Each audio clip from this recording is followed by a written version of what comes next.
محمد رسول الله لا إله إلا الله محمد رسول الله. کاندھا میں ایک مرتبہ ایک زمین کے ٹکڑے پر جھگڑا ہوا. ایک مسلمان کہنے لگا کہ زمین کا ٹکڑا میرا ہے. ہندو کہنے لگا کہ نہیں، یہ زمین کا ٹکڑا میرا ہے. اب کچھ لوگ ہندو کی حمایت میں آ گئے اور کچھ مسلمان کی حمایت میں آ گئے. بات انفرادی تھی، دو لوگوں کے جھگڑے کی تھی، لیکن اجتماعیت کی شکل اختیار کر گئی. بات آگے بڑھی اور یہاں تک کہ جوش میں آ کر مسلمان کہنے لگا کہ اگر یہ زمین کا ٹکڑا مجھے مل گیا تو میں یہاں مسجد بناؤں گا.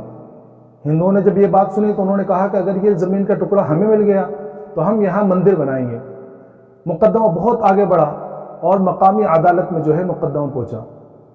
اس عدالت کا جج جو انگریز تھا، اب اس نے دیکھا کہ یہ معاملہ تو فرقہ وارانہ رخ اختیار کر رہا ہے اور یہ ایسا معاملہ ہے کہ یہ آگے چل کر پورے شہر کو اپنی لپیٹ میں لے سکتا ہے اور فرقہ وارانہ جھگڑے ہو سکتے ہیں. تو اس جج نے دونوں فریقین کو بلایا اور دونوں پارٹیوں سے کہا کہ بھئی کوئی ایسا مسئلہ ہے یا کوئی ایسا انسان ہے جو آپ لوگوں کے درمیان حکم کا فیصلہ کر دے اور آپ دونوں جماعتیں اور دونوں فریقین اس کی بات کو جو ہے قبول کر لیں. مسلمان خاموش رہے. ہندوؤں نے کہا کہ ہم آپ کو ایک مسلمان کا نام تنہائی میں بتائیں گے چپکے سے، وہ جو فیصلہ کر دیں ہم اس فیصلے کو قبول کر لیں گے. جج نے مسلمانوں سے پوچھا کہ بھئی تم اس پر راضی ہو؟ مسلمان خوش ہوئے کہ بھئی جو بھی مسلمان ہوگا وہ فیصلہ اگر کرے گا تو مسجد کے حق میں ہی فیصلہ کرے گا. تو مسلمانوں نے کہا کہ ہم خوش ہیں.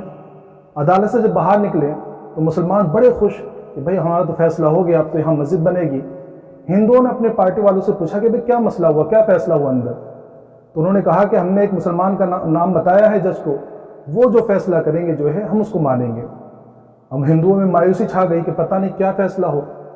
جب پیشی کا وقت آیا اور جب عدالت لگی تو مفتی الہی بخش کاندھلوی رحمۃ اللہ علیہ کو لوگوں نے دیکھا کہ وہ عدالت میں پہنچے. یہ شاہ عبدالعزیز رحمۃ اللہ علیہ کے شاگرد ہیں.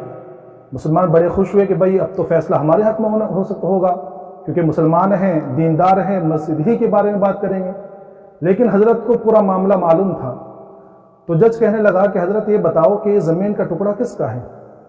حضرت کو چونکہ مقدمے کی نوعیت بھی معلوم تھی اور زمین کی ساری تاریخ بھی معلوم تھی، تو حضرت نے کہا کہ یہ زمین کا ٹکڑا ہندوؤں کا ہے. جج نے جب یہ بات سنی تو کہنے لگا کہ اب یہ لوگ کیا اس کے اوپر مندر بنا سکتے ہیں؟ تو مفتی صاحب نے کہا کہ بھئی زمین کا ٹکڑا ان کا ہے، ابھی چاہے اس کے اوپر مندر بنائے یا اپنا گھر بنائے. جب جج نے یہ بات سنی تو اس نے فیصلہ دے دیا کہ زمین کا ٹکڑا ہندوؤں کا ہے. لیکن اپنے فیصلے کے نیچے اس نے ایک بات لکھی اور کہا کہ آج کے اس مقدمے میں مسلمان ہار گئے اور اسلام جیت گیا. جب یہ فیصلہ اس نے لکھا تو ہندو کہنے لگے کہ حضرت کہ جج صاحب آپ نے تو اپنا فیصلہ سنا دیا، اب آپ ہمارا فیصلہ سنیے کہ آج ان حضرت کی سچائی کو دیکھ کر ہم سارے لوگ اسلام قبول کرتے ہیں اور اب ہم اپنے پیسوں سے اور اپنے ذریعے سے یہاں مسجد بنائیں گے. تو میرے محترم بزرگ دوستوں، کبھی کبھی ایسا نظر آتا ہے کہ جھوٹ سے ہمارے کام بن جائیں گے، لیکن یاد رکھو جھوٹ سے کبھی کسی کا کام نہیں بنتا اور جھوٹا شخص اللہ کے نزدیک بھی قابل نفرت ہوتا ہے، لوگوں کے درمیان بھی قابل نفرت ہوتا ہے اور لوگوں کے درمیان اپنا اعتماد کھو دیتا ہے. اور سچ ہمیشہ سچ کا بولا بالا ہوتا ہے. یہاں حضرت کی سچائی سے اتنے سارے لوگوں کو ایمان بھی مل گیا اور اس جگہ میں مسجد بھی بن گئی. اس لیے ہمیشہ سچ بولیں اور سچوں کے ساتھ رہیں. اللہ رب العزت تمام کو کہنے سننے کے ساتھ ساتھ عمل کی توفیق عطا فرمائے. آمین.